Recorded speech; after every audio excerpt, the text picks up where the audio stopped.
ಇಲ್ಲಾಂದ್ರೆ ಬಿಡುವುದು. ನಾವು ಪ್ರತಿ ಸಾರಿ ಕಾರ್ಯಕ್ರಮ ಆರಂಭ ಮಾಡುವ ಸಂದರ್ಭದಲ್ಲಿ ಖಾಲಿ ಜೇಬಿರುತ್ತೆ, ಏನೂ ಇರಲ್ಲ. ಅಷ್ಟೊತ್ತಿಗಾಗಲೇ ಒಂದು 3-4 ಲಕ್ಷ ರೂಪಾಯಿ ಆರ್ಡರ್ ಮಾಡಿದ್ವಿ. ಮೊಮೆಂಟಸ್ ಅಂತೆ, ಶಾಲ್ ಅಂತೆ, ಪ್ರಿಂಟಿಂಗ್ ಅಂತೆ, ಇನ್ನೊಂದು ಮತ್ತೊಂದು. ಈ ತರ ಶರಣೇಶ್ವರ ಕೃಪೆ ಮತ್ತು ಸಹೃದಯ ಶರಣರ ಒಂದು ಕಳಕಳಿ ಈ ತರ ಬಂತು. ಹೀಗಾಗಿ ಇನ್ನೊಂದು ಸಂಗತಿ ಏನಂದ್ರೆ, ಅಗಸ ನೀರೊಳಗಿದ್ದು ಬಾಯಿರಿಸಿ ಸತ್ತಂತೆ. ಪ್ರತಿ ವರ್ಷ ಹೋಗಿ ಬರ್ತೀವಿ ಕಾರ್ಯಕ್ರಮದಲ್ಲಿ ಯಾರು ಬರಲೇ ಇಲ್ಲ. ಮನೆಗಳಲ್ಲಿ ಸಿಂಗುನೇನಾದ್ರೂ ಜೋಬತ್ರಿಗೇಡಿಗಳು ಕೂತಿರ್ತಾರೆ ಹೊತ್ತು ಬರೋದಿಲ್ಲ. ಅವ್ರಿಗೆ ಬೇಕಾಗಿಲ್ಲ ಇದು. ಅದಕ್ಕೆ ಸರ್ವಜ್ಞ ಹೇಳ್ತಾನ, ಆಗಿಲ್ಲ ಹೋಗಿಲ್ಲ ಮ್ಯಾಗಿಲ್ಲ ಕೆಳಗಿಲ್ಲ ತಾಗಿಲ್ಲ ತಪ್ಪು ತಡೆ ಇಲ್ಲ ಲಿಂಗಕ್ಕೆ ದೇಗುಲವೇ ಇಲ್ಲ ಸರ್ವಜ್ಞ. ಇನ್ನೂ ಎಷ್ಟು ಹೇಳಬೇಕು ನಾವು? 100 ವರ್ಷಗಳಿಂದ ನಮ್ಮ ಮಠಗಳು ಯಾವ ಧರ್ಮವನ್ನು ಪ್ರಚಾರ ಮಾಡಬೇಕಾಗಿತ್ತು ಅವ್ರು ಮಾಡಲಿಲ್ಲ. ಮೂಲದಲ್ಲಿ ನಮ್ಮದು ಮಠ ಪರಂಪರೆಯ ಧರ್ಮ ಅಲ್ಲ, ತಲೆಗಿಟ್ಟುಕೋರಿ. ಬಸವಣ್ಣವ್ರ ಕಾಲಕ್ಕೆ ಯಾವ ಮಠ ಇದ್ದು ರೀ? ಮಹಾಮನೆ ಇತ್ತು, ಅನುಭವ ಮಂಟಪ ಇತ್ತು. ಎಲ್ಲ ಶರಣರು ಒಂದು 4 ಜನಕ್ಕೆ ಬಿಟ್ರೆ ಯಾರು ವಿರಕ್ತರಿಲ್ಲ, ಎಲ್ಲರೂ ಸಂಸಾರಿಸ್ತಾರೆ. ಮಠ ಪರಂಪರೆ ಹುಟ್ಟಿದ್ದು 16ನೇ ಶತಮಾನದಲ್ಲಿ ಒಂದು ಉದಾತ್ತ ಉದ್ದೇಶವನ್ನು ಇಟ್ಟುಕೊಂಡು. ಈ ಧರ್ಮದ ತತ್ವಗಳು ಜನತೆಗೆ ಮುಟ್ಟಿಸುವ ಒಂದು ಮಿಷನರಿ ವ್ಯವಸ್ಥೆ, ಒಂದು ಪ್ರಚಾರದ ವ್ಯವಸ್ಥೆ ಬೇಕು. ಇದಕ್ಕೊಂದು ಮಠ ವ್ಯವಸ್ಥೆಯನ್ನು ತರಬೇಕು ಅಂತ ಪರಮ ಪೂಜ್ಯರಾದ ಯಡಿಯೂರು ಸಿದ್ಧಲಿಂಗ ಶಿವಯೋಗಿಗಳು ಒಂದು ಮಠ ವ್ಯವಸ್ಥೆಯನ್ನು ಹುಟ್ಟು ಹಾಕಿದ್ರು. ಆದರೆ ಇವತ್ತು ಮಠಗಳು ಮಾಡಬೇಕಾದ ಕೆಲಸ ಮರೆತು ಬೇರೆ ಬೇರೆನೇ ಮಾಡ್ತಾ ಇರುವಾಗ ನಾವು ಮಠಗಳ ಜಾಗದಲ್ಲಿ ನಿಂತು ಮಠಗಳನ್ನೇ ಎಚ್ಚರಿಸುವ, ಲಿಂಗಾಯತ ರಾಜಕಾರಣಿಗಳನ್ನೇ ಎಚ್ಚರಿಸುವ ಗಣಾಚಾರಿಗಳ ಆಗದ ಹೊರತು ಈ ಧರ್ಮದ ತತ್ವ ಉಳಿಯೋದಿಲ್ಲ, ಅದನ್ನು ಅನುಷ್ಠಾನಕ್ಕೆ ತರೋದು ಕೂಡ ನಮಗೆ ಆಗೋದಿಲ್ಲ ಅನ್ನುವ ಎಚ್ಚರಿಕೆ ನಮಗೆ ಇರಲೇಬೇಕಾಗ್ತದೆ. ಮೊದಲನೇದಾಗಿ ನಾವು ಮಂದಿರಗಳಿಗೆ ಹೋಗೋದನ್ನ ಬಿಡೋದು, ಹೋಮ ಹವನಗಳನ್ನು ಮಾಡೋದು ಬಿಡೋದು. ಅದಕ್ಕೊಂದು ಪೂರಕವಾದ ಕಥೆಯನ್ನು ಹೇಳ್ತೀನಿ ನಾನು. ಇಡೀ ಭಾರತೀಯರ ತತ್ವ ಜಲತತ್ವವೇ ಹೊರತು ಅಗ್ನಿ ತತ್ವ ಅಲ್ಲ. ನಾವು ನಮ್ಮ ಪ್ರತಿಯೊಂದು ಶುಭ ಕಾರ್ಯಗಳು, ಕೇವಲ ಲಿಂಗಾಯತರು ಮಾತ್ರ ಅಲ್ರಿ, ಭಾರತೀಯ ಮೂಲ ನಿವಾಸಿಗಳು ಇಲ್ಲಿ ಏನಾದರೂ ಶುಭ ಕಾರ್ಯ ಮಾಡಬೇಕಾದ್ರೆ ಗಂಗಾಸ್ಥಲ ಮಾಡ್ತೇವೆ, ಜಲವನ್ನು ಮೊದಲು ಪೂಜೆ ಮಾಡ್ತೇವೆ. ಅಂದ್ರೆ ಭಾರತೀಯರ ಮೂಲ ತತ್ವ ಜಲತತ್ವವೇ ಹೊರತು ಅಗ್ನಿ ತತ್ವ ಅಲ್ಲ. ಆರ್ಯರು ಮಾತ್ರ ಬೆಂಕಿಯನ್ನು ಹಾಕಿ ಪೂಜೆ ಮಾಡ್ತಾರೆ, ಸಪ್ತಪದಿ ತುಳಿಯುವಂಥದ್ದು ಇವೆಲ್ಲವನ್ನ ಮಾಡ್ತಾ ಇದ್ದೇವೆ. ನಮ್ಮದಲ್ಲದ ಆಚರಣೆಗಳನ್ನು ನಾವು ಮಾಡ್ತಾ ಇದ್ದೇವೆ. ಮಾಡೋರು ಮಾಡಲಿ, ಅವ್ರ ಆಚರಣೆಗಳು ಅವ್ರು ಮಾಡಲಿ. ಶರಣರು ಏನು ಹೇಳಿದಾರೆ ಅದನ್ನು ನಾವು ಮಾಡೋಣ. ಬೆಂಕಿ ನಮ್ಮದು ಅಲ್ಲ ಅನ್ನೋದಕ್ಕೆ ವೀರಭದ್ರನ ದೇವಸ್ಥಾನಗಳಲ್ಲಿ ಬೆಂಕಿ ತುಳಿತಾರೆ, ನಮಗೆಲ್ಲ ಗೊತ್ತಿರಬೇಕು. ಲಿಂಗಾಯತರ ಶುಭ ಕಾರ್ಯಗಳಲ್ಲಿ ಗುಗ್ಗಳ ಮೆರವಣಿಗೆ ಮಾಡಿ ಆ ಬೆಂಕಿ ಕೂಡ ತಲಬಾಗಲಲ್ಲಿ ಹಾಕೊಂಡು ಹೋಗ್ತಾರೆ, ಕಾಲು ತುಳಿದೇ ಹೋಗೋದು. ಅದಕ್ಕೆ ಬೆಂಕಿಯನ್ನು ನಾವು ಯಾವತ್ತೂ ಆರಾಧಿಸುವವರಲ್ಲ. ಬೆಂಕಿಯನ್ನು ಆರಾಧಿಸೋರಾದ್ರೂ ಆರಾಧಿಸ್ತಾರೇನ್ರಿ? ಅವ್ರ ಮನೆಗೆ ಬೆಂಕಿ ಹತ್ತಿರ ಏನ್ ಮಾಡ್ತಾರೆ? ಬೆಂಕಿ ಹತ್ತಿರ ನಿಂತು ಕೈ ಮುಗಿಬೇಕು, ಹೌದಲ್ಲ? ಅದಕ್ಕೆ ಬಸವಣ್ಣ ಹೇಳ್ತಾರ, ಕಿಚ್ಚು ದೈವವೆಂದು ಹವಿಯ ನಿಕ್ಕುವ ಹಾರುವನ ಮನೆಯಲ್ಲಿ ಕಿಚ್ಚೆದ್ದು ಸುಡುವಾಗ ಬಚ್ಚಲ ನೀರ ಬೀದಿಯ ಧೂಳ ಹೊದ್ದು ಬೊಬ್ಬಿಟ್ಟೆಲ್ಲರ ಕರೆವರು ಕೂಡಲ ಸಂಗಮ ದೇವ ವಂದನೆಯ ಮರೆತು ನಿಂದಿಸುತ್ತಿಹರು. ಅಗ್ನಿ ಆರಾಧನೆ ನಮ್ಮದಲ್ಲ. ಹೋಮ ಹವನ ಬಿಡಬೇಕು, ಪೂಜಾ ಅರ್ಚನೆ ಬಿಡಬೇಕು. ಪೂಜೆನೂ ಅಲ್ಲ, ಅರ್ಚನೆನೂ ಅಲ್ಲ. ನಾವೇ ದೇವರಾಗುವ ಪ್ರಕ್ರಿಯೆ ಇದು. ದೇವರನ್ನೋದು ಇನ್ನೊಂದು ಹೊರಗಿಲ್ಲ. ನಾವೆಲ್ಲ ಸಾಮಾನ್ಯವಾಗಿ ಹೇಳ್ತೇವೆ, ಎಂಥ ಮನುಷ್ಯ ರೀ ದೇವರಂಥ ಮನುಷ್ಯ ರೀ. ಯಾರಿಗೆ ಹೇಳ್ತೇವ್ರಿ ದೇವರಂಥ ಮನುಷ್ಯ ಅಂತ? ಸಾಮಾನ್ಯವಾಗಿ ಯಾರಿಗೆ ಹೇಳ್ತೀವಿ ನಾವು ದೇವರಂಥ ಮನುಷ್ಯ ಅಂತ? ಒಳ್ಳೆ ಗುಣ ಇರವ, ಯಾರನ್ನೂ ದ್ವೇಷ ಮಾಡದೇ ಇರುವಂಥವ, ಕೆಡಕನ್ನು ಬಯಸದೇ ಇರುವಂಥವ, ಹೌದಲ್ರಿ? ದೇವರಂಥ ಮನುಷ್ಯ. ಮತ್ತು ಲಿಂಗಾಯತರು ದೇವರಾಗೋದಂದ್ರೆ ಏನು? ನಮ್ಮೊಳಗಿನ ದೌರ್ಬಲ್ಯಗಳನ್ನ, ಕೆಟ್ಟ ಗುಣಗಳನ್ನ ಅಳಿಸಿ ಹಾಕೋದು. ಅದು ಎದರಿಂದ ಸಾಧ್ಯ ಆಗ್ತದೆ?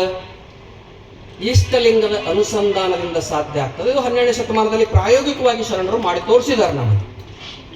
ಎಡಗೈಯಲ್ಲಿ ಇಷ್ಟಲಿಂಗವನ್ನು ಇಟ್ಟುಕೊಂಡು ಲಿಂಗಾರ್ಚನೆ, ಲಿಂಗ ನಿರೀಕ್ಷಣೆ, ಲಿಂಗ ಧ್ಯಾನ ಅನ್ನುವ 3 ಹಂತಗಳಲ್ಲಿ ಮೊದಲನೇದಾಗಿ ಲಿಂಗವನ್ನು ಅರ್ಚನೆ ಮಾಡೋದು. ಹೂಪತ್ರೆಗಳನ್ನು ಏರಿಸಿ ಉದಕವನ್ನೆರೆದು ನಿನ್ನ ಋಣದಲ್ಲಿದ್ದೀನಪ್ಪ, ನನ್ನನ್ನು ಭೂಮಿಯಲ್ಲಿ ತಂದಿದಂತ ಅರ್ಚನೆ.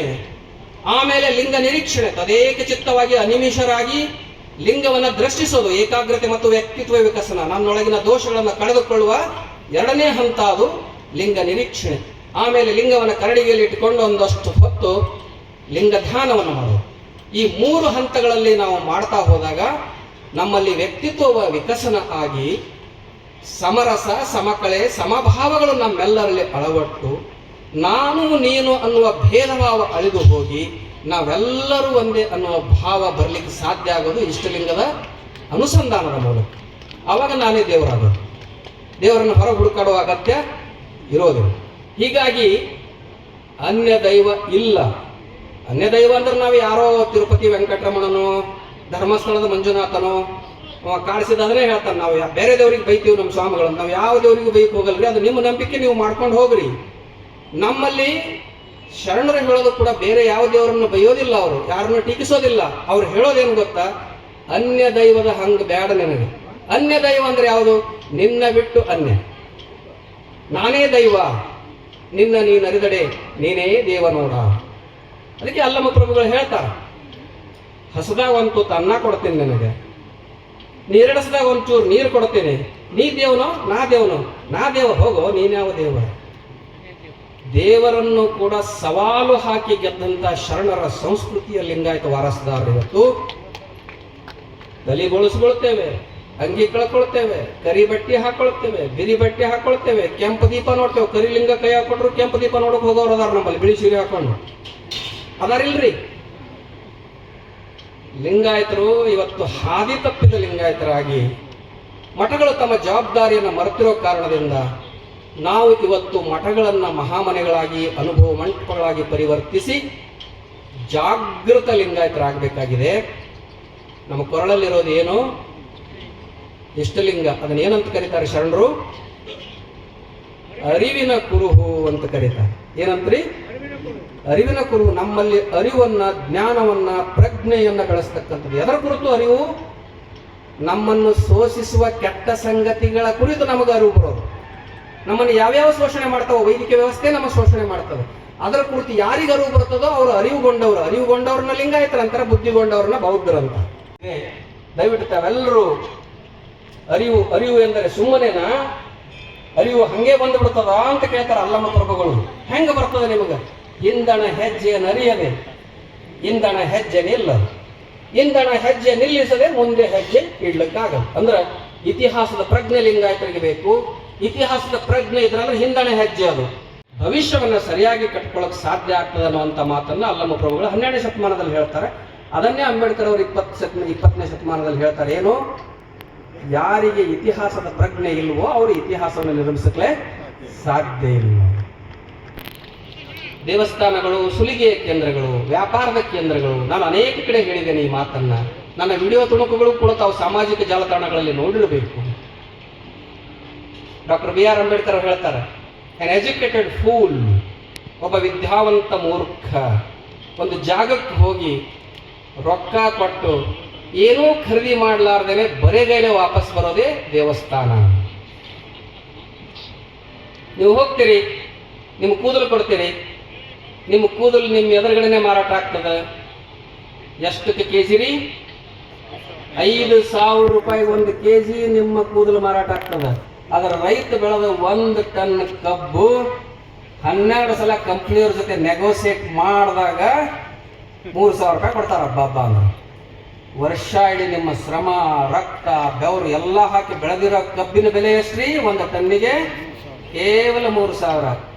ನೀರು ಹಾಕೋದು ಬೇಡ, ಶ್ರಮ ಪಡೋದು ಬೇಡ, ಬೆವರು ಸುರಿಸೋದು ಬೇಡ, ರಕ್ತ ಹಿಡ್ಕೊಳ್ಳೋದು ಬೇಡ. ತಾನೇ ಬೆಳೆದ ಕೂದಲು ಯಾವುದೋ ದೇವಸ್ಥಾನಕ್ಕೆ ಹೋಗಿ ನೀವು ಕೊಟ್ಟಿದ್ದ 5,000 ರೂಪಾಯಿ ನಿಮ್ಮ ಕಣ್ಣೆದರೆ ಮಾರಾಟ ಆಗ್ತದೆ. ಇನ್ನು ದೇವಸ್ಥಾನ ಸುಲಿಗೆ ಕೇಂದ್ರ ಅಲ್ವೇನ್ರಿ? ಯಾಕೆ ಹೋಗ್ಬೇಕು ನಾವಲ್ಲಿ? ಹೀಗಾಗಿ ನಮ್ಮದಲ್ಲದ ಸಂಸ್ಕೃತಿಗಳನ್ನ ನಾವು ತ್ಯಜಿಸಲೇಬೇಕಾದಂತ ಬಹಳ ಸಂದಿಗ್ಧ ಅಪಾಯದ ಕಾಲಘಟ್ಟದೊಳಗಿದೆ. ಜಯಸ್ ಪಾಟೀಲ್ರು ಲಿಂಗ ಕಟ್ಕೊ ಅಂತ ಹೇಳಿದ್ರು, ಲಿಂಗ ಕಟ್ಕೊಂಡು ಪೂಜೆ ಮಾಡ್ಕೊತ ಕೂತು ಬಿಟ್ರಾಯ್ತು ಅಂತಲೂ ಕೆಲವರು ತಿಳ್ಕೊಳ್ಳೋರು. ದಯವಿಟ್ಟು ಹಾಗೂ ತಿಳ್ಕೊಬೇಡ್ರಿ. ಈ ಇಡೀ ಚಳವಳಿ ಸಾಮಾಜಿಕ ಪ್ರಜ್ಞೆ ಚಳವಳಿ, ಸುತ್ತಮುತ್ತಲಿನ ಬೆಳವಣಿಗೆಗಳಿಗೆ ಸ್ಪಂದಿಸುವ ಚಳವಳಿ ಆಗಿರೋದ್ರಿಂದ ಲಿಂಗಾಯತರು ನಾವು ಲಿಂಗ ಪೂಜೆ ಮಾಡ್ರೆ ಸಾಕು ಅಂತ ನೀವು ತಿಳ್ಕೋಬಾರ್ದಂತೆ ಬಸವಣ್ಣ ಬಹಳ ಎಚ್ಚರಿಕೆನ ವಹಿಸಿ ಹೇಳ್ತಾರೆ. ಏನಂತ ಹೇಳ್ತಾರ? ನಡೆಯಲರಿಯದೆ ನುಡಿಯಲರಿಯದೆ ಲಿಂಗವ ಪೂಜಿಸಿ ಫಲವೇನು ಫಲವೇನು, ಅವರ ಸುಖ ಎನ್ನ ಸುಖ, ಅವರ ದುಃಖ ಎನ್ನ ದುಃಖ, ಕೂಡಲ ಸಂಗನ ಶರಣರ ಮನನೊಂದರೆ ಆನು ಬೆಂದೆನಯ್ಯ. ಅಂದ್ರೆ ಈ ಸಮಾಜದಲ್ಲಿ ನಡೆದಿರ್ತಕ್ಕಂಥ ಅನ್ಯಾಯ, ಅತ್ಯಾಚಾರ, ಶೋಷಣೆಗಳ ವಿರುದ್ಧ ಲಿಂಗಾಯತರು ಧ್ವನಿ ಎತ್ತಲೇಬೇಕು. ಇದು ಸಾಮಾಜಿಕ ಪ್ರಜ್ಞೆಯ ಧರ್ಮ. ಹಾಗಾಗಿ ಕೇವಲ ಲಿಂಗ ಹಿಡ್ಕೊಂಡು ಕೂಡೋದು ಅಲ್ಲ, ಲಿಂಗ ಬಿಡೋದು ಅಲ್ಲ. ಅದಕ್ಕೊಂದು ಕತಿ ಬರ್ತದೆ ರೀ ಶೂನ್ಯ ಸಂಪಾದನೆ ಒಳಗೆ. ದಿನಾ ಅನುಭವ ಮಂಟಪದೊಳಗೆ ಚರ್ಚೆ ನಡೀತಿರ್ತತಿ. ಆ ಕಾಲದ ಚರ್ಚೆ ಅದು. ಯಾಕಂದ್ರೆ ಆವಾಗ ಇದ್ದೀವಿ ಎರಡೇ ವರ್ಗಗಳು, ಒಂದು ದುಡಿದು ತಿನ್ನೋ ವರ್ಗ, ಇನ್ನೊಂದು ಪುಕ್ಸಟೆ ಕೂತು ತಿನ್ನೋ ವರ್ಗ. ಎರಡೇ ವರ್ಗಗಳಿದ್ದು 12ನೇ ಶತಮಾನದೊಳಗೆ. ಅವ್ರು ದುಡಿಯೋ ವರ್ಗ, ಕಾಯಕ ವರ್ಗ, ಇನ್ನೊಂದು ಪೂಜಾರಿ ವರ್ಗ, ಕುಂತು ತಿನ್ನೋ ವರ್ಗ. ಅದಕ್ಕೆ ಕಾಯಕಕ್ಕೆ ಮಹತ್ವವನ್ನು ಕೊಟ್ಟರು, ದುಡಿಮೆಗೆ ಮಹತ್ವವನ್ನು ಕೊಟ್ಟರು ಶರಣರು. ಕಾಯಕವೇ ಕೈಲಾಸ ಅಂದ್ರು. ದೇವ್ರ ಗುಡಿಗೆ ಹೋಗ್ಬೇಡ್ರ ಮಾಡ್ರ, ದುಡಿಮೆಯೇ ದೇವರು ಅಂತ ಹೇಳಿದ್ರು. ಅದಕ್ಕೆ ಕಾಯಕವೇ ಕೈಲಾಸ ಅಂತ ಕರೀತಾರ. ಇದನ್ನೆಲ್ಲ ಕೇಳಿಸ್ಕೊಂಡು ನುಲಿಯ ಚಂದಯ್ಯ ಅನ್ನೋ ಒಬ್ಬ ಶರಣ ಏನ್ ಮಾಡ್ತಾನೆ ಗೊತ್ತನ್ರಿ? ಅವನ ಕಾಯಕ ಏನು? ಹುಲ್ಲನ್ನ ಕೊಯ್ದು ಹಗ್ಗವನ್ನ ಹೊಸದು ಹಗ್ಗ ಮಾರೋದು. ಬಂದ ಹಣ ತನ್ನ ಸಂಸಾರಕ್ಕೆ ಎಷ್ಟು ಬೇಕೋ ಅಷ್ಟನ್ನೇ ಇಟ್ಟುಕೊಂಡು ಉಳಿದಿದ್ದು ಮಹಾಮನೆಯ ದಾಸೋಹಕ್ಕೆ ಕೊಟ್ಬಿಡೋದು. ಇದು ಶರಣ ಸಂಸ್ಕೃತಿ, ದಾಸೋಹ ಮಠ ಇದು. ಹೌದಲ್ರಿ? ಅವನ್ ತಲೆ ಕೆಟ್ಟು ಹೋಗ್ತದ. ಕಾಯಕನೇ ಶ್ರೇಷ್ಠ ಅಂದ್ಮೇಲೆ ಲಿಂಗ ಪೂಜೆ ಯಾಕೆ ಮಾಡ್ಕೊಳ್ಳಿ ಅಂತಾನ. ಒಂದಿನ ಹುಲ್ಲು ಕತ್ತರಿಸ್ತಿರ್ತಾನ ಹೊಳಿ ದಂಡಿಗೆ, ಕೊಳ್ಳಾಗಿನ ಲಿಂಗ ಬಿಚ್ಚಿ ಬೀಳ್ತತಿ ಹೊಳೆ ಒಳಗೆ. ತಗೊಳ್ಳೋದಿಲ್ಲ ನಾವು ವಾಪಸ್. ಕೆಳಗ ಅದೇ ಹೊಳಿ ಒಳಗ ಶರಣ ಮಡಿವಾಳ ಮಾಚಿ ತಂದೆಯವರು ಬಟ್ಟೆ ತೊಳಿತಿರ್ತಾರ, ಮಡಿ ಮಾಡ್ತಿರ್ತಾರ. ಅವ್ರು ಹೇಳ್ತಾರ, ಚಂದಯ್ಯ ನಿನ್ ಲಿಂಗ ಬಿದ್ದೈತಿ, ಎತ್ತಿ ಕಟ್ಗೋ. ಅವಾಗ ಚಂದಯ್ಯ ಹೇಳ್ತಾನ, ನೀವೆಲ್ಲ ಅನುಭವ ಮಂಟಪದ ದೊಡ್ಡ ದೊಡ್ಡವ್ರು ಕೂತು ಕಾಯಕವೇ ಕೈಲಾಸ ಅಂತ ಹೇಳ್ತೀರಿ, ಕಾಯಕ ಮಾಡ್ತಾ ಇದೀನಿ, ಇದೇ ಕೈಲಾಸಪ್ಪ, ನನಗದಕ್ಕೆ ಲಿಂಗ ಬೇಕು ಅಂತ. ವಾದ ವಿವಾದ ಆಗ್ತದೆ. ಚಂದಯ್ಯ ಒಪ್ಕೊಳ್ಳೋದಿಲ್ಲ. ಹುಲ್ಲು ಕತ್ತರಿಸ್ಕೊಂಡು ಬರ್ತಾನ, ಹಗ್ಗ ಮಾಡ್ತಾನ, ಮಾರಾಟಕ್ಕೆ ಹೋಗ್ತಾನ. ಬಸವಣ್ಣನ ಮನೆಗೆ ಹೋಗ್ತಾನ ಅವತ್ತು ಮಾರಾಟಕ್ಕೆ. ಬಸವಣ್ಣಗೆ ಹಗ್ಗ ಮಾರ್ತಾನ. ಮಾರಿ ಮಹಾಮನೆಯಿಂದ ಹೊರಗೆ ಬರುವಾಗ ಅಲ್ಲಂ ಪ್ರಭುಗಳು ಸಿಗ್ತಾರೆ ಎದುರುಗಡೆ. ಪ್ರಭುದೇವ್ರು ಕೇಳ್ತಾರೆ, ಚಂದಯ್ಯ ಹೆಂಗದೀಪ, ಆರಾಮದೇನ್ರಿ ಗುರುವೆ? ಏನ್ ಮಾಡಾಕತ್ತಿ? ಕಾಯಕ ಮಾಡಾಕತ್ತೀನಿ. ಯಾವ ಕಾಯಕ? ಅದು ನನ್ನ ಮಾಮೂಲು ಕಾಯಕ ರೀ. ಹುಲ್ ತರೋದು, ಹಗ್ಗ ಮಾರೋದು, ಮಾರಾಟ ಮಾಡೋದು. ಹೌದಾ? ಯಾರಿಗೆ ಮಾರದಿ ಇವತ್ತೆ? ಎಷ್ಟಕ್ಕೆ ಮಾರದಿ? ಬಸವಣ್ಣಗೆ ಮಾರೀನ್ರಿ. ಎಷ್ಟಕ್ಕೆ ಮಾರೀರಿ? 10 ರೂಪಾಯಿಗೆ ಮಾರೀನಿ. ದಿನ ಎಷ್ಟಕ್ಕೆ ಮಾರ್ತೀವಿ? 1 ರೂಪಾಯಿಗೆ ಮಾರ್ತೀವಿ. ಕೊಳ್ಳಾಗ ಲಿಂಗ ಕಾಣುವಂತಲ್ಲ ಯಾಕಂತ ಕೇಳ್ತಾರ ಅವ್ರು. ಅಲ್ರಿ ಗುರುಗಳೇ, ನೀವೇ ಹೇಳ್ತೀರ ಅನುಭವ ಮಂಟಪದ ದೊಡ್ಡವರೆಲ್ಲ ಕಾಯಕನೇ ಕೈಲಾಸ ಅಂತೀರಿ, ಅದಕ್ಕೆ ನಾ ಲಿಂಗ ಕಟ್ಕೊಂಡಿಲ್ಲಪ್ಪ, ಬಿದ್ದು ಹೋಯ್ತದು, ಹೋಗ್ಲಿ ಬಿಡು ಅಂತ ಬಿಟ್ಬಿಟ್ಟೆ ನಾನು. ಆಗ ಅಲ್ಲಮ್ಮ ಪ್ರಭುಗಳು ಒಂದು ಮಾತನ್ನು ಹೇಳ್ತಾರೆ, ಹುಚ್ಚಪ್ಪ, ಅನುಭವ ಮಂಟಪದಲ್ಲಿ ಲಿಂಗ ಎಷ್ಟು ಮಹತ್ವನೋ ಕಾಯಕನೂ ಅಷ್ಟೇ ಮಹತ್ವ, ಕಾಯಕ ಎಷ್ಟು ಮಹತ್ವನೋ ಲಿಂಗನೂ ಅಷ್ಟೇ ಮಹತ್ವ. ಲಿಂಗವನ್ನು ಒಂದು ಲಾಂಛನವಾಗಿ, ಒಂದು ದೇವರ ರೂಪವಾಗಿ ನಾವು ಕೊಟ್ಟಿಲ್ಲ, ಅದು ನಿನ್ನ ಅರಿವಿನ ಕುರುಹಾಗಿ ಕೊಟ್ಟಿದ್ದೇವೆ. ಆ ಅರಿವನ್ನು ನೀ ಇವತ್ತು ಕಳ್ಕೊಂಡಿದ್ದಿ. ಆ ಪ್ರಜ್ಞೆ ನಿನ್ನಲ್ಲಿ ಇಲ್ಲದೆ ಇರೋದರಿಂದ ನೀನು 1 ರೂಪಾಯಿಗೆ ಮಾರಬೇಕಾದ ಹಗ್ಗವನ್ನ ಅದರ 10 ಪಟ್ಟು ರೇಟಿಗೆ ಮಾರಿದಿ. ಹಾಗಾಗಿ ಇಲ್ಲಿ ನಮಗೆ ಕಾಯಕ ಎಷ್ಟು ಮಹತ್ವವೋ ಲಿಂಗ ತತ್ವವೂ ಕೂಡ ಅಷ್ಟೇ ಮಹತ್ವದಾಗಿದೆ. ನಾವೆಲ್ಲರೂ ಇವತ್ತಿನ ದಿನ ಡಿಸ್ಟ್ರಿಬ್ಯೂಷನ್, ಕಾಯಕ ಮತ್ತು ದಾಸೋಹವನ್ನು ಇಂಗ್ಲಿಷ್ನಲ್ಲಿ ಹೆಂಗ್ ವ್ಯಾಖ್ಯಾನಿಸ್ತಾರ ಅವ್ರಂದ್ರೆ ಪ್ರೊಡಕ್ಷನ್ ಅಂಡ್ ಡಿಸ್ಟ್ರಿಬ್ಯೂಷನ್. ಕೇವಲ ಇದನ್ನ ಒಂದು ಆರ್ಥಿಕ ಸೂತ್ರವಾಗಿ ಶರಣರು ಬೇರೆಯವರಿಗೆ ಬೋಧನೆ ಮಾಡಿ ತಮ್ಮ ಮನೆಯೊಳಗೆ ಹೆಂಗ ಬೇಕು ಹಂಗೆ ಇರಲಿಲ್ರಿ ಅವ್ರು ಹಂಗೆ ನಡ್ಕೊಂಡ್ರು. ಬಸವಣ್ಣ ಒಂದು ರಾಜ್ಯದ ಪ್ರಧಾನಮಂತ್ರಿಯಾಗಿದ್ದುಕೊಂಡು ತನ್ನ ಮನೆಗೊಬ್ಬ ಕಳ್ಳ ಬಂದು ಅವರ ಶ್ರೀಮತಿಯ ಬೆಂಡೋಲೆ ಮೇಲೆ ಕೈ ಹಾಕಿದಾಗ ತಟ್ಟನೆ ಒಂದು ವಚನವನ್ನು ಹೇಳ್ತಾವ. ಒಬ್ಬ ದೊಡ್ಡ ಸಾಮ್ರಾಜ್ಯದ ಪ್ರಧಾನಮಂತ್ರಿಗೆ ಒಬ್ಬ ಕಳ್ಳನನ್ನು ಹಿಡಿದು ಪನಿಷ್ಮೆಂಟ್ ಕೊಡೋದೊಂದು ದೊಡ್ಡ ಮಾತಾಗಿರ್ಲಿಲ್ರಿ. ಈ ಪನಿಷ್ಮೆಂಟ್ ಕೊಡೋರದೆಲ್ಲ ಯಾರು ಗೊತ್ತನ್ರಿ? ದೈವಾಂಶ ಸಂಭೂತರು, ಅವತಾರಿ ಪುರುಷಗಳು, ಕಾಲ್ಪನಿಕವಾಗಿರ್ತಾರಲ್ರಿ, ಅವ್ರು ಮಾಡ್ತಾರ ಅದನ್ನು. ಆದ್ರೆ ಪ್ರವಾದಿಗಳು, ದೇವರ ದೂತರೇನದಾರಲ್ಲ, ಈ ಜಗತ್ತಿನೊಳಗೆ ಆಗಿರೋದ ಎಲ್ಲ ಪ್ರವಾದಿಗಳು ಮನುಷ್ಯನಲ್ಲಿರತಕ್ಕಂಥ ದೋಷಗಳನ್ನ ಕಳೆಯುವವರೇ ಹೊರತು ಮನುಷ್ಯನನ್ನೇ ಕೊಲ್ಲವರಲ್ಲ. ರಾವಣ ಸರಿ ಇಲ್ಲ ಅಂತ ರಾವಣನನ್ನು ಕೊಲ್ಲೋದು ರಕ್ಕಸ ಧರ್ಮ, ರಾವಣನಲ್ಲಿರುವ ರಕ್ಕಸತನವನ್ನು ಕೊಲ್ಲೋದು ಶರಣ ಧರ್ಮ. ಇದನ್ನು ನಾವು ಬಹಳ ಸ್ಪಷ್ಟವಾಗಿ ತಿಳ್ಕೊಳ್ಬೇಕು. ಹೀಗೆ ತಕ್ಷಣಕ್ಕೊಂದು ವಚನವನ್ನು ಹೇಳ್ತಾರೆ ಬಸವಣ್ಣ, ಒಡನಿರ್ದ ಸತಿಯೆಂದು ನಂಬಿರ್ದೆ ನಿನ್ನ, ಬಿಚ್ಚಿಕೊಡೆ ಬೆಂಡೋಲೆಯ ಕಿತ್ತಿ ಎನ್ನಯ್ಯನ ಕೈ ನೊಂದಾವು, ಕಳ್ಳನ ಮನೆಗೊಬ್ಬ ಬಲುಗಳ್ಳ ಬಂದರೆ ಆತ ಕೂಡಲ ಸಂಘ ಎನ್ನಲ್ಲದೆ ಬೇರಾರು. ಇದು ಆತ್ಮವಿಮರ್ಶೆಯ ಮಾತಿದು. ನಾನು ಕಾಯಕ ಮತ್ತು ದಾಸೋಹ ಹೇಳ್ತಾ ಇದ್ದೇನೆ ಜಗತ್ತಿಗೆ. ನನ್ನ ಮನೆಗೊಬ್ಬ ಕಳ್ಳ ಬರ್ತಾನಂದ್ರೆ ನನ್ನ ಮನೆಯೊಳಗೆ ಅಗತ್ಯಕ್ಕಿಂತ ಹೆಚ್ಚಿನ ಸಂಪತ್ತದ, ಅದಕ್ಕೆ ಬಂದಾನ, ಕೊಟ್ಬಿಡು ಅದನ್ನ, ನನ್ನ ಅಯ್ಯವ, ನನ್ನ ದೇವರವ, ಕೂಡಲ ಸಂಗಮ ಸಾಕ್ಷಾತ್ ಕೊಟ್ಬಿಡು ಅಂತ. ಈ ರೀತಿಯ ಕಾಯಕ ಮತ್ತು ದಾಸೋಹದ ಪರಿಕಲ್ಪನೆಗಳು ತರುವ ಮೂಲಕ ಸಮಾಜದಲ್ಲಿರುವ ಉಳ್ಳವರ ಮತ್ತು ಇಲ್ಲದವರ ನಡುವಿನ ಅಂತರವನ್ನು ಕಡಿಮೆ ಮಾಡಿದ ಚಳವಳಿ ಲಿಂಗಾಯತ ಚಳವಳಿ. ಇವತ್ತು ನಾವೆಲ್ಲ ಭಾಳ ಹೆಮ್ಮೆ ಪಡ್ತೇವೆ. ಪೇಪರಲ್ಲಿ ಬಂದ ತಕ್ಷಣ ಯಾರೋ ಅದಾನೇನೋ ಅಂಬಾನೇನೋ ಜಗತ್ತಿನ 20 ಮಂದಿದೋ 10 ಮಂದಿದ ಲಿಸ್ಟ್ ಅಲ್ಲಿ ಇದ್ದಾರೆ ಅಂದ ಕೂಡಲೇ ಭಯಂಕರ ಹೆಮ್ಮೆ, ಏನ್ ನಾವೇ ದೊಡ್ಡ ಶ್ರೀಮಂತರಾದವರು. ಆದರೆ ಕಳೆದ 10-12 ವರ್ಷದಲ್ಲಿ ಉಳ್ಳವರು ಮತ್ತು ಇಲ್ಲದವರ ನಡುವೆ ಬಹಳ ದೊಡ್ಡ ಅಂತರ ಆಗಿದೆ. ದಯವಿಟ್ಟು ಗಮನಿಸಬೇಕು ನೀವು. ಈ ಭಾರತದ 20% ಸಂಪತ್ತು 80% ಮಂದಿ ಹತ್ರ ಇದ್ರೆ 80% ಸಂಪತ್ತು 20% ಮಂದಿ. ಅದಾನಿ ಅಂಬಾನಿ. ಅದು ಈ ಸರ್ಕಾರದ ಆರ್ಥಿಕ ನೀತಿಯನ್ನು ಬರೆದವರು ಗೋಳ್ವಾಲ್ಕರ್ ಅನ್ನುವಂಥವರೊಬ್ಬರು ಮಹಾನುಭಾವರಿದ್ದರು 20ನೇ ಶತಮಾನದ ಆರಂಭದಲ್ಲಿ. ಆ ಗೋಳ್ವಾಲ್ಕರ್ ಅವರು ಬರೀತಾರೆ ತಮ್ಮ ಬಂಚ್ ಆಫ್ ಥಾಟ್ಸ್ ಅನ್ನುವ ಪುಸ್ತಕದಲ್ಲಿ ಏನಂತ, ಇಡೀ ಭಾರತದ ಅರ್ಥವ್ಯವಸ್ಥೆ ಕೇವಲ ಕೆಲವು ಆಯ್ದ 4-5 ಜನರ ಕೈಯಲ್ಲಿರಬೇಕು, ಅವರೆಲ್ಲರೂ ಪುರೋಹಿತರ ನಿಯಂತ್ರಣದಲ್ಲಿರಬೇಕಂತ ಬರೀತಾರ. ಅವರು ಅವತ್ತೇ ಬರೀತಾರೆ. ಅದನ್ನೇ ಸನ್ಮಾನ್ಯ ಮೋದಿಯವರು ಆರ್ಥಿಕ ನೀತಿಯಾಗಿ ಮಾಡಿಕೊಂಡು ಇಡೀ ಭಾರತದ ಅರ್ಥವ್ಯವಸ್ಥೆನೇ 2-3 ಕೈಯಲ್ಲಿ ಕೊಟ್ಟು ಅವರನ್ನ ಪುರೋಹಿತರಿಗೆ ಗುಲಾಮರನ್ನ ಮಾಡಿ ಚುನಾವಣೆಗೆ ದುಡ್ಡು ತಗೊಂಡು ಭಾರತವನ್ನು ಮುನ್ನಡೆಸ್ತಾ ಇದ್ದಾರೆ. ಬಹಳ ಸೂಕ್ಷ್ಮವಾಗಿ ಇದನ್ನೆಲ್ಲ ನಾವು ಗಮನಿಸಲೇಬೇಕಾದಂಥ ಶರಣ ಸಂಸ್ಕೃತಿಯ ವಾರಸುದಾರರು ವಿಶೇಷವಾಗಿ ಗಮನಿಸಲೇಬೇಕಾದಂಥ ಸನ್ನಿವೇಶದಲ್ಲಿ ನಾವಿದ್ದೇವೆ. ಹಾಗಾಗಿ ಕಾಯಕ ಮತ್ತು ದಾಸೋಹದ ಈ ಪರಿಕಲ್ಪನೆಗಳು, ಶರಣರು ಹುಟ್ಟು ಹಾಕಿದ ಪರಿಕಲ್ಪನೆಗಳನ್ನು ನಾವು ನಮ್ಮ ಜೀವನದಲ್ಲಿ ಅಳವಡಿಸಿಕೊಳ್ತಾ ಕಲ್ಯಾಣ ನಾಡು ಕಟ್ಟುವಲ್ಲಿ ಶರಣರ ಚಿಂತನೆಗಳು ಅನ್ನುವ ಈ ವಿಷಯವನ್ನ ಸಾರ್ಥಕಪಡಿಸುವ ದಿಕ್ಕಿನಲ್ಲಿ ಮುಂದಿನ ವರ್ಷ ಬಹುಶಃ ಆ ಕಾಣಿಸಿದ್ದು ಕೂಡ ಅಲ್ಲೇ ಹೋಗ್ಬೇಕೇನೋ. ಅವನಿಗ ಸಂತ ತುಕಾರಾಮನಂಗ ಹೂವಿನ ಪಲ್ಲಕ್ಕಿ ಒಳಗೆ ಕುಂಡ್ರಿಸ್ಕೊಂಡು ಡೈರೆಕ್ಟ್ ವೈಕುಂಠಕ್ಕೆ ಯಾರು ಒಯ್ಯೋದಿಲ್ರಿ. ಅವನು ಸ್ಮಶಾನಕ್ಕೆ ಹೋಗ್ಬೇಕು. ಸ್ಮಶಾನ ಅನ್ನೋದು ನಮ್ಮ ಅಂತಿಮ ಸತ್ಯ. ಆ ಅಜ್ಞಾನಿಗೆ ಗೊತ್ತಿಲ್ಲ. ಅವನನ್ನು ಅಲಕ್ಷ್ಯ ಮಾಡಿಬಿಡ್ರಿ ಒಂದಷ್ಟೊತ್ತು. ಅಲಕ್ಷ್ಯ ಅಂದ್ರೆ ಕಂಪ್ಲೀಟ್ಲಿ ಅಲಕ್ಷ್ಯ ಮಾಡಬೇಡ್ರಿ. ಯಾಕಂದ್ರೆ ನಮ್ಮ ಕಾಲೊಳಗೆ ನಗ್ಗಿ ಮುಳುಗಳು ಬರ್ತಾನೆ ಇರ್ತಾವ. ಅವನಿಗೆ ಕಿತ್ತಿ ಎಸಿಬೇಕಾಗ್ತದೆ. ಅದಕ್ಕಾಗಿ ಎಲ್ಲೆಲ್ಲಿ ನೆಗ್ಗಿ ಮುಳು ಸಿಗ್ತಾವ ಅಲ್ಲೆಲ್ಲ ಕಾಡಿಸಿದ್ದು ಬಂದ ಅನ್ನುವಂಥದ್ದನ್ನು ನೆನಪಿಟ್ಕೋಬೇಕು ನಾವು.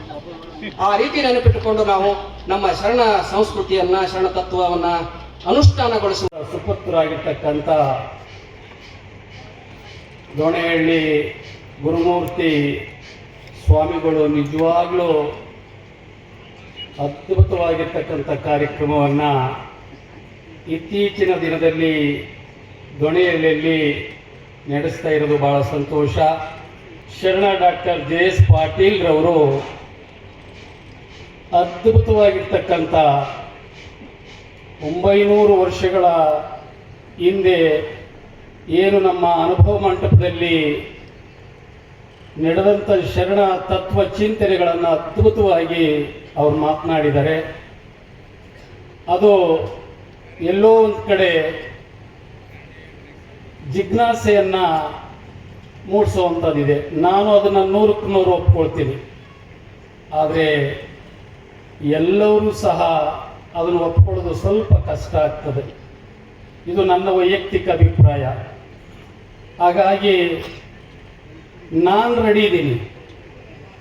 ಅವ್ರು ಎಷ್ಟು ಹೇಳ್ತಾರೋ ಅವ್ರು ಸೋಲ್ತಾರೋ ಅಥವಾ ನಾನು ಕೇಳೋದ್ರಲ್ಲಿ ಸೋಲ್ತನೋ ಅಂದರೆ ನನಗೆ ದಾಹ ಇದೆ, ಅದು ಬೇಕಾಗಿದೆ. ಆದರೆ ಎಲ್ಲರಿಗೂ ಆ ತಾಳ್ಮೆ ಇಲ್ಲ. ಆದರೆ ಪ್ರತಿಯೊಬ್ಬರು ಜಾತಿಷ್ಯ ಮರಣಂ ಗೃಹಂ, ಹುಟ್ಟಿದ ಮನುಷ್ಯ ತಾನು ಮುಕ್ತಿಯನ್ನು ಪಡಿಬೇಕನ್ನಂಥದ್ದು ಪ್ರತಿಯೊಬ್ಬರಿಗಿರ್ತದೆ. ಆದರೆ ಅವರವರ ಭಾವಕ್ಕೆ, ಅವರವರ ಭಕ್ತಿಗೆ ಅವರವರ ತೆರನಾಗಿ ಇರುತ್ತೀಯೇನು ಶಿವೋಗಿ ಅನ್ನಂಥದ್ದು ನಾವು ಕೇಳಬೇಕಾಗ್ತದೆ. ಅಂಥವರಿಗೆ ನಾವು ಅವಕಾಶ ಮಾಡಿಕೊಡ್ಬೇಕಾಗ್ತದೆ. ಅದು ನಾನು ಸಹ 900 ವರ್ಷಗಳ ಇತಿಹಾಸದ ಬಸವ ತತ್ವವನ್ನು ಕೇಳ್ಪಟ್ಟಿದ್ದೀನಿ, ತಿಳ್ಕೊಂಡಿದ್ದೀನಿ. ಆದರೆ ಎಲ್ಲರಿಂದಲೂ ಸಹ ಅದೇ ರೀತಿಯಾಗಿ ಕಾಯಕದಲ್ಲಿ ತಲ್ಲೀನನಾದಡೆ ಲಿಂಗವನ್ನಾದರೂ ಮರೆ ಜಂಗಮವನ್ನಾದರೂ ಮರೆ ಕಾಯಕದಲ್ಲಿ ದೇವರನ್ನು ಕಾಣುವಂಥದ್ದು ಎಲ್ಲರ ಕೈಲಾಗೋದಿಲ್ಲ. ಅವರವರ ದಾರಿಗೆ ಅವ್ರಿಗಿದೆ. ಒಬ್ರು ಕಾಯಕದಲ್ಲಿ ದೇವರನ್ನು ಕಂಡುಕೊಂಡ್ರೆ, ಕಾಯಕದಲ್ಲಿ ಭಕ್ತಿಯನ್ನ ಮುಕ್ತಿಯನ್ನು ಕಂಡುಕೊಂಡ್ರೆ, ಮತ್ತೊಬ್ಬನು ಪೂಜೆಯಲ್ಲಿ, ಮತ್ತೊಬ್ಬನು ಧರ್ಮದಲ್ಲಿ ಅನ್ನಂಥದ್ದನ್ನು ನಾವು ಬಹಳ ವಿಶೇಷವಾಗಿರ್ತಕ್ಕಂಥವ್ರ ಹೇಳಿದವರನ್ನು ನಾನು ಕೇಳ್ಪಟ್ಟಿದ್ದೀನಿ. ಹಾಗಾಗಿ ಏನಾದರೂ ಆಗಲಿ, ಕಾಸಿ ಕಮ್ಮಾರನಾಗು, ಬೀಸಿ ಮಡಿವಾಳನಾಗು, ಆಸನಿಕ್ಕಿ ಸಾಲಿಗನಾಗು, ವೇದವನ್ನು ಓದಿ ಆಳುವನಾಗು, ಏನಾದರಾಗು ಮೊದಲು ಮಾನವನಾಗು. ಬಸವ ತತ್ವ ಇದನ್ನು ತಿಳ್ಕೊಂಡವನು ಮನುಷ್ಯನಾದರೆ ಸಾಕು ಅನ್ನೋಂಥದ್ದು ನನ್ನ ವಾದ. ಹಾಗಾಗಿ ಇವತ್ತು ಭಕ್ತಿ, ಜ್ಞಾನ, ಕರ್ಮದ ಮುಖಾಂತರ ಮುಕ್ತಿಯನ್ನು ಪಡೆಯುವಂಥ ಮನುಷ್ಯ ಅವನಾಗಲಿ ಅನ್ನೋಂಥದ್ದು ನನ್ನ ಆಶಯ. ಹಾಗಾಗಿ ಸಣ್ಣ ಮಕ್ಕಳಿಗೆ ತಿಳಿಯುವ ಹಾಗೆ ಬಸವಣ್ಣನವರು 900 ವರ್ಷಗಳ ಹಿಂದೆ ಹೇಳಿದರೆ, ಅದು ನಾನು 3ನೇ ಕ್ಲಾಸ್ ಇದ್ದಾಗ ನಮ್ಮ ಗುರುಗಳು ಹೇಳಿಕೊಟ್ಟಂಥ ವಚನ ಈಗಲೂ ನಾನು ಹಂಗೆ ಇಟ್ಕೊಂಡಿದ್ದೀನಿ, ಹಂಗೆ ಹೇಳ್ತೀನಿ, ಅನುಷ್ಠಾನವನ್ನು ನಡೆಸ್ತೀನಿ. ಅದು ಯಾವುದಂದ್ರೆ, ಕಲಬೇಡ ಕೊಲಬೇಡ, ಹುಸಿಯ ನುಡಿಯಲು ಬೇಡ, ಅನ್ಯರಿಗೆ ಅಸಹ್ಯ ಪಡಬೇಡ, ತನ್ನ ಬಣ್ಣಿಸಬೇಡ, ಇದರ ಅಳಿಯಲು ಬೇಡ, ಇದೇ ಅಂತರಂಗ ಶುದ್ಧಿ, ಇದೇ ಬಹಿರಂಗ ಶುದ್ಧಿ, ಇದೇ ನಮ್ಮ ಕೂಡಲ ಸಂಗಮ ದೇವನನ್ನು ಒಲಿಸುವ ಪರಿ ಅನ್ನಂಥದ್ದನ್ನು ನಾವು ಕೇಳ್ಕೊಂಡಿದ್ದೀವಿ. ಹಾಗಾಗಿ ಎಷ್ಟು ಜನ ಇವತ್ತು ನಾವು ಅಂಗೈಯಲ್ಲಿ ಲಿಂಗಪ್ರಿಯದಲ್ಲಿ ನಾವು ಪೂಜೆ ಮಾಡಕ್ಕೆ ಸಾಧ್ಯ ಇಲ್ಲ. ಯಾಕಂದ್ರೆ ಒಂದು ಕುರು ಬೇಕು. ನಮ್ಮ ಕಾನ್ಸಂಟ್ರೇಷನ್, ಏಕಾಗ್ರತೆಯನ್ನ ಗ್ರಹಿಸೋದಕ್ಕಿಂತ ನಾವು ಹೇಳಿದ ಅಷ್ಟವರ್ಣ ಇರ್ಬೋದು. ನೀ ಬಾರೋ ಬಸವಣ್ಣ, ನೀ ಬರದಿರಲು ಜಗಕ್ಕೆಲ್ಲ ಹಳಿಗಾಲ ಬಣ್ಣ, ನೀ ಬರದಿರಲು ಜಗಕ್ಕೆಲ್ಲ ಹಳಿಗಾಲ ಬಣ್ಣ, ಕಲ್ಯಾಣದಣ್ಣ ನೀ ಬಾರೋ ಬಸವಣ್ಣ, ಕಲ್ಯಾಣದಣ್ಣ ನೀ ಬಾರೋ ಬಸವಣ್ಣ, ನೀ ಬರದಿರಲು ಜಗಕ್ಕೆಲ್ಲ ಹಳಿಗಾಲ ಬಣ್ಣ, ಕಲ್ಯಾಣದಣ್ಣ ನೀ ಬಾರೋ ಬಸವಣ್ಣ, ನೀ ಕಲ್ಯಾಣದಣ್ಣ ನೀ ಬಾರೋ ಬಸವಣ್ಣ. ಎಲ್ಲರಿಗೂ ಶರಣಾರ್ಥಿ. ಅವರು 12ನೇ ಶತಮಾನದ ಬಸವಣ್ಣನವರಿಂದ ಸಾಧ್ಯ ಆಯಿತು. ಅಲ್ಲಿವರೆಗೂ ಯಾವುದು ಮಹಿಳೆಯರಿಗೆ ನಿರಾಕರಣೆ ಆಗಿದ್ದಂಥ ಅವರ ಮನಸ್ಸಿನ ಒಳಗೆ ನಡೆಯುವಂಥದ್ದು ವಿಚಾರಗಳನ್ನ, ಅಭಿವ್ಯಕ್ತಿ ಸ್ವಾತಂತ್ರ್ಯವನ್ನು ನಮಗೆ ಬಸವಣ್ಣವ್ರು ತಂದುಕೊಟ್ರು. ಅಲ್ಲಿಂದ ಮೊದಲನೇ ಬಾರಿ 37 ಜನ ಮಹಿಳೆಯರು ಸಾಹಿತ್ಯವನ್ನು ರಚನೆ ಮಾಡಿ ಇವತ್ತು ವಿಶ್ವ ದಾಖಲೆಯಾಗಿದ್ದಾರೆ. ಮೊದಲನೇ ಸಾಹಿತ್ಯ ಒಂದು ಅಲ್ಲಿಂದ ಆರಂಭ ಆಯಿತು ಮಹಿಳೆಯರಿಗೆ ಅಂತ ಹೇಳಿ. ದಾಸೋಹ ಸಂಸ್ಕೃತಿ ಅನ್ನುವಂಥದ್ದು ಎಲ್ಲರೂ ಹಂಚ್ಕೊಂಡು ತಿನ್ನಬೇಕು, ಎಲ್ಲರೂ ಸಮಾನವಾಗಿ ಬದುಕಬೇಕು, ಎಲ್ಲರಿಗೂ ಬದುಕುವ ಹಕ್ಕಿದೆ ಅನ್ನುವಂಥದ್ದನ್ನ ನಾವು ಅವಾಗವಾಗ ಇಂಥ ಕಾರ್ಯಕ್ರಮಗಳ ಮೂಲಕ ಜ್ಞಾಪಿಸ್ಕೊಳ್ಳೋದಕ್ಕೆ ಇಂಥ ವೇದಿಕೆ ಒಂದು ತಿಳುವಳಿಕೆ ಎಲ್ಲರಿಗೂ ಮರುವು ಎಲ್ಲರಿಗೂ ಇರುತ್ತೆ. ನಾವು ಇವತ್ತು ಕೇಳ್ತೀವಿ, ಮರ್ತೋಗ್ಬಿಡ್ತೀವಿ, ಮತ್ತೆ ನಾವು ಇನ್ಯಾವುದೋ ಒಂದು ಬೇರೆ ಬೇರೆ ವಿಚಾರಗಳಿಗೆ ನಮ್ಮ ಮನಸ್ಸು ಹೋದಾಗ ಅಲ್ಲಿ ನಮಗೆ ಮತ್ತೆ ಆಕರ್ಷಣೆ ಆಗುತ್ತೆ. ಬೇರೆಯವ್ರು ಯಾವುದೋ ಏನೋ ಒಂದು ಕೆಲ್ಸಕ್ಕೆ ಬರಲಿಲ್ಲದ ಏನೋ ಒಂದು ಮಾಡಿದ್ರು ಅಂದರೆ ನಾವು ಅದಕ್ಕೆ ಆಕರ್ಷಣೆ ಆಗ್ತೀವಿ, ಮತ್ತೆ ನಮ್ಮ ಮೂಲ ಸಂಸ್ಕೃತಿಯನ್ನು ನಾವು ಮರೆತು ಹೋಗ್ತಾ ಇರ್ತೀವಿ. ಇಂಥ ಒಂದು ಎಲ್ಲ ಇವತ್ತಿನ ಮಾಧ್ಯಮಗಳ ಒಂದು ಧಾರಾವಾಹಿಗಳಾಗಿರ್ಬೋದು, ಎಲ್ಲದರ ನಡುವೆ ನಾವು ಹೆಂಗಿರ್ಬೇಕು, ನಮ್ಮ ಮಾನವೀಯತೆಯನ್ನು ನಾವು ಮೂಲವಾಗಿ ಹೆಂಗೆ ಸ್ಥಾಪಿಸ್ಕೊಂಡು ಅದನ್ನು ನಾವು ಹೆಂಗೆ ಮುನ್ನಡೆಸ್ಕೊಂಡು ಹೋಗ್ಬೇಕು ಅನ್ನೋಷ್ಟೊತ್ತಿಗೆ ಅಲ್ಯಾರೋ ಇನ್ನೊಂದು ಸರಿಯಾಗಿರೋವಂಥ ದಾರಿನ ತಪ್ಪು ದಾರಿಗೆ ಎಳೆಯುವಂಥ ಇನ್ನೊಂದೇನೋ ಒಂದು ಘಟನೆಗಳನ್ನು ನಮ್ಮ ಮೈಂಡಲ್ಲಿ ರಿಜಿಸ್ಟರ್ ಮಾಡಿಕೊಂಡಾಗ ನಾವು ಹಿಂಗೆ ಒಳ್ಳೆಯವರಾಗಿದ್ರೆ ನಮಗೆ ಎಲ್ಲೂ ನಾವು ಹಿಂದೆ ಬಿದ್ದುಬಿಡ್ತೀವಿ. ನಮ್ಮ ಹಿಂದೆ ಒಳ್ಳೆತನನ ಯಾರು ಇವತ್ತು ಮಾಡಲ್ಲ. ಸುಳ್ಳಿಗೆ ಜಾಸ್ತಿ ಸಿಗೋದು ಮಾನ್ಯತೆ ಅನ್ನೋಂಥದ್ದು ಒಂದು ಭ್ರಮೆಗಳು ನಮಗೆ ಅವಾಗವಾಗ ಎದುರಾಗಿ ನಮ್ಮನ್ನ ಓವರ್ಟೇಕ್ ಮಾಡಕ್ ನೋಡ್ತಾ ಇದ್ದೀವಿ. ಸಂಖ್ಯೆ ಕಡಿಮೆ ಇರ್ಬೋದು, ಆದರೆ ತತ್ವದ ಬೀಜಗಳು ತತ್ವದ ಕಲಿಗಳು ನೀವೆಲ್ಲರೂ ಇರೋದು, ನಾನು 2 ನುಡಿಗಳನ್ನು ಆಡಲಿಕ್ಕೆ ನನಗೆ ಈ ಒಂದು ವೇದಿಕೆ ಸಿಕ್ಕಿರೋದು ನಿಮ್ಮೆಲ್ಲರ ಆಶೀರ್ವಾದದಿಂದ 2 ನುಡಿಗಳನ್ನು ಆಡಿ ನನ್ನ ಕರ್ತವ್ಯ ನಾನು ಮುಗಿಸ್ತಾ ಇದ್ದೀನಿ. ಬಸವ ಭೂಮಿಯು ಮತ್ತೆ ಬಸವಾದಿ ಪ್ರಮಥರಿಯು ವೈಭವದಿ ಮೆರೆಯಬೇಕು. ಬಿಸಿ ರಕ್ತ ತರುಣರು ಹುರಿದುಂಬಿಸಲ್ಕಿಂದು ಜಯ ಭೇರಿ ಮೊಳಗಬೇಕು. ಬಸವ ಭೂಮಿಯು ಮತ್ತೆ ಬಸವಾದಿ ಪ್ರಮಥರಿಯು ವೈಭವದಿ ಮೆರೆಯಬೇಕು. ಬಿಸಿ ರಕ್ತ ತರುಣರು ಹುರಿದುಂಬಿಸಲ್ಕಿಂದು ಜಯ ಭೇರಿ ಮೊಳಗಬೇಕು. ವಚನಗಳ ಸಿಡಿಲಾಟ ಕವನಗಳ ಗದ್ದರಿಗೆ ವಿಶ್ವದ ಜನತೆಯನ್ನು ಮುದಗೊಳಿಸಬೇಕು. ಉಚ್ಚ ನೀಚಗಳೆಂಬ ದುರ್ಭಾವ ಬಯಲಾಗಿ ಶಾಂತಿ ಮಳೆಗರಿಯಬೇಕು. ಬಸವ ಭೂಮಿಯು ಮತ್ತೆ ಬಸವಾದಿ ಪ್ರಮಥರಿಯು ವೈಭವದಿ ಮೆರೆಯಬೇಕು. ಬಿಸಿ ರಕ್ತ ತರುಣರು ಹುರಿದುಂಬಿಸಲ್ಕಿಂದು ಜಯ ಭೇರಿ ಮೊಳಗಬೇಕು. ಕಲ್ಯಾಣ ನಾಡಿನಳು ಬಸವ ಶಟಸ್ಥಲ ಧ್ವಜವು ಮನೆ ಮನೆಗೆ ಹಾರಬೇಕು. ಎಲ್ಲ ರಾಷ್ಟ್ರಗಳಿಂದ ಶರಣೆಯರೆಲ್ಲ ಬಂದಿಲ್ಲಿ ಬೇಕು. ವಿದ್ವಾಂಸರನ್ನ ಶರಣ ಸಂಸ್ಕೃತಿಗೆ ಒಂದು ತಂದಂಥವ್ರು. ಇವತ್ತು ಮಡಿವಾಳ ಮಾಚಿದೇವ ಇರ್ಬೋದು, ನುರಿಯ ಚೆಂದಯ್ಯ ಇರ್ಬೋದು, ಆಮೇಲೆ ಬೇರೆ ಬೇರೆ ತಳ ಸಮುದಾಯದಲ್ಲಿ ಹುಟ್ಟಿದಂಥವ್ರನ್ನ ಒಂದು ವೇದಿಕೆಯಲ್ಲಿ ಅನುಭವ ಮಂಟಪದಲ್ಲಿ ಕೂರಿಸ್ಕೊಂಡು ಅವ್ರ ಚಿಂತನೆಯನ್ನು ಸಮಾಜಕ್ಕೆ ಕೊಡುವಂಥ ಕೆಲಸ ಬಸವಣ್ಣವರು ಮಾಡಿರ್ತಕ್ಕಂಥದ್ದು. ಅದು ಆ ಸಂಪ್ರದಾಯ ಬಸವ ತತ್ವ ಅದು ಮುಂದುವರಿಬೇಕಾಗಿದೆ.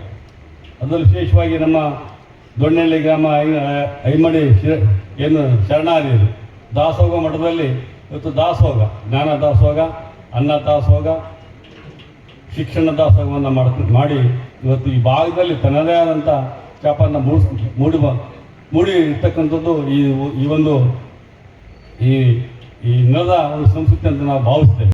ಸಂಸ್ಕೃತಿ ಉತ್ಸವದಲ್ಲಿ ಬಹಳ ಭಕ್ತಿಯಿಂದ ಭಾಗಿಗಳಾಗಿದ್ದೇವೆ. ಈ ಮಂಟಪದ ಕೆಳಗೆ ನಾವೆಲ್ಲ ಕುತ್ಕೊಂಡಿದ್ದೇವೆ. ಬಿಸಿಲಿನ ಛಾಯೆ ಹೊರಗೆ ಹೋದ್ರ ಅದು ಬಹಳ ನಮ್ಮನ್ನ ಬಳಲಿಸ್ತದೆ. ಆ ಬಳಲಿಕೆಯ ನಡುವೆ ಇಲ್ಲಿ ಶರಣರ ಚಿಂತನೆಗಳನ್ನ ನಾವೆಲ್ಲರೂ ಕೂಡ ಶ್ರವಣ ಮಾಡ್ತಾ ಇದ್ದೇವೆ. ನಮ್ಮ ದೊಣೆಹಳ್ಳಿ ಗುರುಮೂರ್ತಿಯವರನ್ನ ನಾನು ಸುಮಾರು 25-30 ವರ್ಷಗಳಿಂದ ಬಲ್ಲವನಾಗಿದ್ದೇನೆ. ಅವರು ಕಾವಿ ಬಟ್ಟೆ ಹಾಕಿಲ್ಲ ಅನ್ನೋದು ಒಂದು ಬಿಟ್ರೆ ಮಠಾಧೀಶರಿಗಿಂತ ಹೆಚ್ಚು ಸಂಘಟನೆಯ ಜವಾಬ್ದಾರಿಯನ್ನ ಈ ಭಾಗದಲ್ಲಿ ಮಾಡ್ತಾ ಇದ್ದಾರೆ ಅನ್ನೋದೇ ಬಹಳ ಅಭಿಮಾನದ ಸಂಗತಿ. ನೋಡ್ರಿ, ಒಬ್ಬ ಪತ್ರಕರ್ತರಾಗಿ ಬೇಕಾದಷ್ಟು ಪತ್ರಿಕೆಯ ಮೂಲಕ ತಮ್ಮ ಕಾರ್ಯವನ್ನು ಮುಂದುವರಿಸಬಹುದಾಗಿತ್ತು. ಆದ್ರೆ ನಾನು ಹುಟ್ಟಿರುವಂತ ಊರಿಗೆ ಒಂದಿಷ್ಟು ಏನಾದರೂ ಬಸವಾದಿ ಶರಣರ ವಿಚಾರಗಳನ್ನ ಕೊಡಬೇಕು ಅನ್ನುವಂತಹ ಒಂದು ಕಳಕಳಿಯಿಂದ ಈ ಭಾಗದೊಳಗ 3 ವರ್ಷದಿಂದನೂ ನಾನು ಪ್ರಾರಂಭದ ಈ 2024ನೇ ಸಾಲಿನ ಈ ಕಾರ್ಯಕ್ರಮವನ್ನ ನಮ್ಮ ದೊಣೆಹಳ್ಳಿ ಗುರುಮೂರ್ತಿಯವರು ಷಟ್ಸ್ಥಲ ಧ್ವಜಾರೋಹಣಕ್ಕೆ ನಮ್ಮನ್ನೇ ಕರೆದಿದ್ರು. ಅವತ್ತೂ ಕೂಡ ನಾವು ಬಂದಿದ್ವಿ. ಕಳೆದ ವರ್ಷ ಅನಿರೀಕ್ಷಿತವಾಗಿ ನಾವು ಬಸವಕುಮಾರ ಸ್ವಾಮಿಗಳು, ಮಾದಾರ್ಚನ್ನ ಸ್ವಾಮಿಗಳು ಬಂದಿದ್ವಿ. ಈ ವರ್ಷ ಅದು ಏನು ದಾಸೋಹ ಮೂರ್ತಿಗಳಾಗಿರುವಂತಹ ಈ ಕ್ಷೇತ್ರದ ಒಡೆಯರು ಅವ್ರು ಕರೆಸ್ಕೊಂಡ್ರೆ ಎನ್ನುವಂತ ಅನಿಸತಿ.